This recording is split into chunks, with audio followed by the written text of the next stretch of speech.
me now discuss some test taking strategies. So in your exam, nurses, there is no effective test taking strategy. The most effective test taking strategy is the stock knowledge and your critical thinking skills. They will give you question that needs you to analyze, need you to think. There's no effective test taking strategy. But for test taking strategy that you can use, for number 1 here, a nurse is caring for hospitalized client with diagnosis of CHF. Actually, nurses, we can identify 2 parts of the questions. The actual question is what you call the STEM. Okay, that's the actual question. And the options in your exam is what you call the distractors. First that you can do is, while reading the STEM or the actual question, cover the option. Cover the distractor. Okay, why? If you are reading the STEM or the question and at the same time you are looking at the option, wala kang focus. Pag nakita mo ang letter A, okay, gamot na hindi mo alam, kakabahan ka na. So, hindi ka makaka-focus sa question mo. So, what you do, cover the distractor or the options and focus on the STEM muna.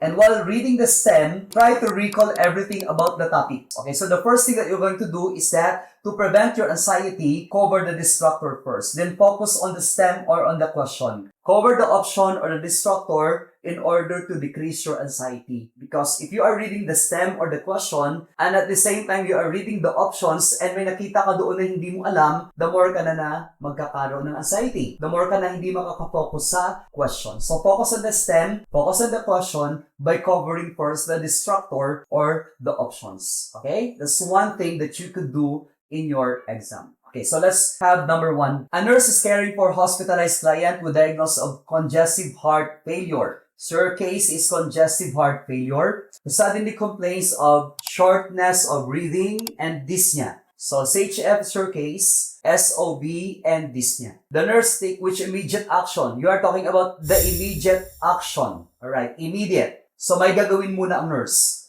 So do not notify your doctor. Kasi ang tanong, immediate action by the nurse, right? So do not pass kaagad sa doctor natin. May gagawin tayo. So since the patient suffering from SOB and dyspnea, okay, the immediate nursing responsibility is to elevate the head of the bed. Why? This is to promote lung expansion. Okay? And then report that to your doctor. So do not administer Lasix. Why?